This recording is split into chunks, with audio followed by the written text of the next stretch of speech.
Hello guys, இன்றைக்கி பார்த்தீங்கன்னா நம்ம ஹோட்டல் ஹைதராபாத் கிராண்டு தாங்க வந்திருக்கோம். அதாவது ஹைதராபாத்லேயே ஒரு one of the famous hotel plus accommodation இருக்குன்னா அது வந்து இந்த ஹோட்டல் தான். ஹைதராபாத்தில் நிறைய ஹோட்டல்ஸ் வந்து அக்காமடேஷனோடு இருக்குது. ஒரு பட்ஜெட் ஃப்ரெண்ட்லியான ஒரு ஹோட்டல் சொல்லணுன்னா நம்ம இந்த வந்து சொல்லலாம். ஸோ எங்ககிட்ட வந்து பார்த்தீங்கன்னா பஃபெட் மெனு இருக்குது.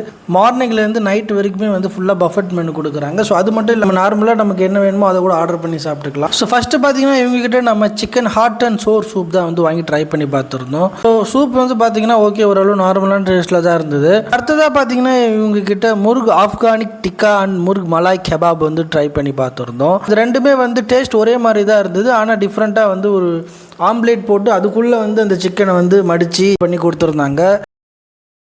ஸோ அடுத்ததான் வாங்கின நம்ம சிக்கன் 65 வந்து பார்த்தீங்கன்னா நல்ல ஒரு ஜூஸியான வந்து டேஸ்ட்டோடு இருந்தது. சாப்பிட நல்லா தான் இருந்தது. அடுத்து நாங்கள் வந்து பார்த்தீங்கன்னா ஒரு பட்டர் நான் கூட தொட்டுக்க மட்டன் பெஷாவர் வந்து வாங்கியிருந்தோம். ஸோ இது வந்து ஃபஸ்ட் டைம் இப்போ தான் சாப்பிட்றேன். டேஸ்ட் வந்து டிஃப்ரெண்ட்டாக இருந்தது, கொஞ்சம் ஸ்வீட்டியாக இருந்தது. மட்டனில் வச்சு பண்ணியிருக்கிறதால நல்ல ஒரு க்ரீமியாக சாப்பிடவே நல்லா இருந்தது. அதுவும் நான் கூட வந்து தொட்டு சாப்பிட்றப்ப டேஸ்ட் வந்து அல்டிமேட்டாக இருந்தது.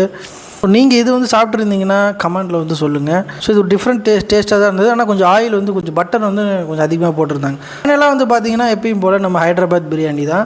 ஸோ ஒவ்வொரு கடையிலையும் ஒரு மாதிரி டேஸ்ட் இருக்கும். ஸோ இங்கே ஹைதராபாத் கிராண்டில் எப்படி இருக்குன்னு சொல்லிட்டு பார்க்கலாம். ஒரு சிக்கன் பிரியாணி, தம் பிரியாணி வந்து ஒன்று ஆர்டர் பண்ணி அதையும் டேஸ்ட் பண்ணி பார்த்துட்டோம். ஸோ எல்லாத்தையும் சாப்பிட்டுட்டு கடைசியாக பிரியாணி சாப்பிட்டதாலேயே என்னன்னு தெரியல, பிரியாணியோட டேஸ்ட் வந்து எனக்கு கொஞ்சம் ஆவரேஜாக தான் இருந்தது. ஸோ மற்றபடி பார்த்தீங்கன்னா இந்த நானும் மட்டர் பெஷாவரும் டேஸ்ட் சூப்பராக இருந்தது. வந்தீங்கன்னா கண்டிப்பாக ட்ரை பண்ணி பாருங்கள். நம்ம சேனலை மறக்காமல் சப்ஸ்கிரைப் பண்ணிக்கோங்க. தேங்க்யூ.